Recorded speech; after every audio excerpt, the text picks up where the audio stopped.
Full screen. Okay, next up, we have a very special I guest. wanted to introduce you to my mentor, Professor John Mew, who is the creator and founder of Orthotropics, the growth guidance methodology based on the Tropic premise. John created Orthotropics. He graduated in dentistry at the University College of London and trained in orthodontic surgery. Then when he realized what he needed to do surgically, he started to look at orthodontics as a specialty to try to figure out if he could prevent the need for surgery. He's been pioneering developing non-surgical methods to correcting unattractive vertical growth patterns in children's faces using orthotropics to encourage horizontal growth. He retired a few years ago, but his principal research interests are still the etiology of malocclusion and the guidance of facial growth. He was honoured with a lifetime membership of the British Dental Association in 1999. He's currently 95 years young, and it's a great honour to have him speak at our event this year. So, welcome, John. Let me just unmute him. 1 second, John. There we are. Yes. Good morning, everybody. You can hear me loud. Hello, John. Clear? Yes. Okay. Thank you for inviting me, Simon. I always enjoy talking about my work. And if all of you are welcome to listen, and I hope understand what I'm saying. As Simon said, I thought of these ideas way back in the 1960s when I first started orthodontics, but because I was really trying to apply what I had learned from my surgery to the orthodontic field.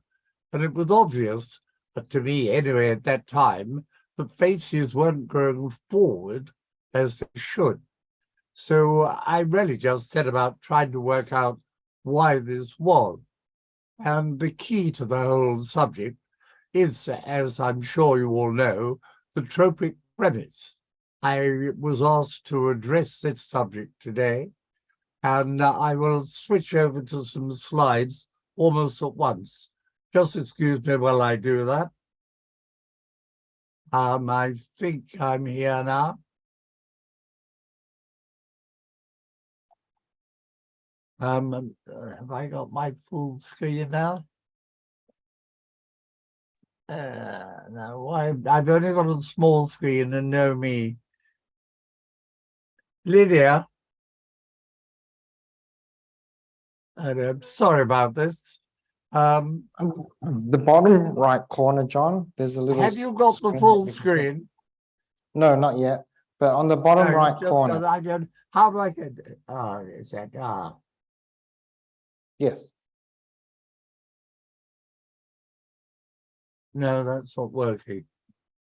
I'm not quite sure. I've got someone helping me on the top right side. I don't know why I haven't got the full screen.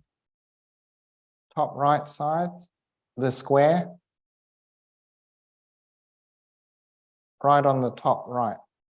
Yes, the top right next to the cross, to the left of the cross, there's a square. Maybe you can try clicking on that. Well, it's that's what I invented, that one there, but that doesn't seem to do it. I will try that.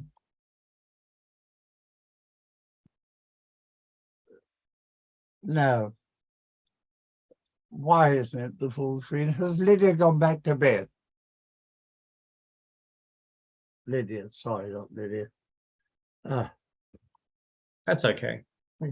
It's all right. It's big enough we can see that, John. Well, okay, but I don't know how to go on to the next one. See, can I? No, the button isn't working either. Oh dear, I've got someone just coming to help me. I don't know why. Okay, no rush. As most of the audience know, that is my home. But I just need to know what to do to make it progress. I'll have someone here in a moment. But... Terrific. Take your time. why I can't get the full screen. Can you try to click on the top Got right? someone Where there's a helping me square? now. So you want this full screen? Yes. Okay, so Um, it's okay. I'm going to find it. Hang on. This needs to come down. I've been with you in a sec. Okay. Well, I can talk about it as we go. Here we go. Here we go. Yeah, but I need this one. This normally fills the whole screen anyway. I don't know why. It hasn't. No. I don't know why. So. And then try clicking on the slide, you know, where there's a slider. There's a little kind of... Better. That's that. better. Should you? Yes, it still shouldn't be those. But that, now try this because that's... it's not the proper view. I need to go to there, don't I? Yeah, that's it. Slide. Hooray! Okay. Yes, I excellent. think that's got it. We're there. Excellent, thank you. Sorry about that. Anyway, this, as I say, is my home. But I'm talking today about the subject you suggested, the tropic premise, and I need to start off with some definitions.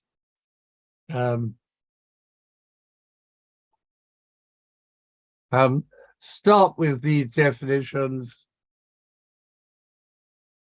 Oh dear. It's not progressing. Why not? Sorry. You can try the arrow. Why arrow- I can't get it to move? I normally press. Do I have to press that? What? Would you press? Okay, but that's working there. Okay, right. Those are the three definitions. But the orthotropics, I use the definition of guiding growth. You use forward growth, but it's just the same. Basically, from orthos meaning correct and tropis meaning growth. My father was taught by Harold Chapman, who was one of the very first orthodontists in the UK back in 1921. And at that time, the teaching was that you should start expansion at the age of 4 or 5 years old. And that was if there were not spaces between the upper incisors. Now, that is what my father was taught. But I started my training about 25 years later, and I was taught never expand because it always relapses. So I basically accepted that. But later on, my father died quite early, and I got access to all his records.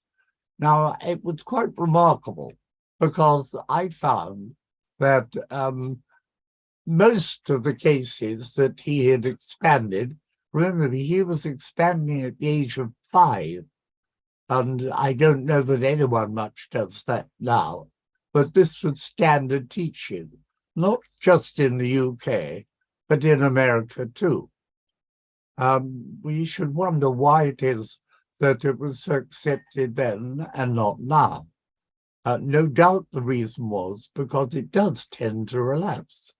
And because of this, my father had continued, but he did find relapse. In fact, when I measured his cases after he died, about most of them had relapsed between 1/3 and 2/3. And this was why the orthodontists were teaching that it was a waste of time and you shouldn't expand. That actually surprised me because the 1/3 or 2/3, which was permanent, which was still a useful cane. And well, what really, as I say there, blew my mind was that some of these maxilla continued to widen after the expansion was completed. Now, you can imagine that really did surprise me, because it shows that there is another factor. It can't be due to the relapse. Something else is controlling the width of the maxilla. And it took me a long time to work out what that was. In fact, of course, it's very obvious. It is probably took me, as I say there, 10 years. But eventually I found out that what maintains the expansion, and indeed even increases it on some occasions, is the posture of the tongue. In a way, I felt stupid. I should have been able to work that out sooner and quicker. But it did take me a long time. And eventually I decided that the tongue actually guided the upper teeth. Most people think of teeth as being quite rigid, but in actual fact, they respond, as you know, to very light forces. And when a tooth erupts, it doesn't have any idea where it's going. It just erupts between the tongue and the lips and the cheek, which means that it adopts the shape of the tongue as it erupts. Obviously, if the tongue isn't there, it doesn't have that guidance. Now, in years gone by, our ancestors routinely kept their tongue in their palate. Modern children don't. I will discuss the reason for that later on, but it's a crucial change. And that is the result why so many children have narrow upper jaws, very narrow on occasions. It's just that the tongue isn't in position, so the teeth just erupt and are pushed by the lips and cheeks rather than by the tongue. Now, obviously, if the tongue isn't there, the whole maxilla tends to drop down. And that is why you get this lack of forward growth of the maxilla. Remember that the bone will always form around the teeth. That's a very important thing to remember, because it is also always true. If the bone is not forming around the teeth, something else is going on, usually to do with the posture. We'll talk more about that later too. Now, the actual tropic premise is very simple. The tongue should rest in the palate with the lips sealed and the teeth in or near contact. Now, Professor Profit found that the teeth need to be in contact for between 4 and 8 hours. I visited him in South Carolina. He's dead now, but at that time, we got on very well, and I'm most impressed by his research. Most of you should listen carefully to this, because it is the basis of the eruption of all teeth. In fact, every tooth has its own eruption mechanism, and that encourages the teeth to continue to erupt until they meet something. That is what happens whenever a tooth erupts. It continues until it meets something. But that mechanism is very delicate and will be affected by a thumb or a pencil, or especially contact from the tongue. Tongue posture is crucial for the eruption of teeth. And virtually all animals, I should say mammals, have their teeth in full contact. And indeed, everyone with a well-developed face will have all their teeth in contact. Think about that, because it is a crucial aspect of many features of orthodontics and general dentistry, particularly patients that have TMD. Almost universally, their tongue touches their teeth. You might think that it is such a light touch that it won't affect them, but that's not true. The tongue will affect the teeth. And you'll get uneven contact. And that is, as all of you would know, a major feature of all TMD problems.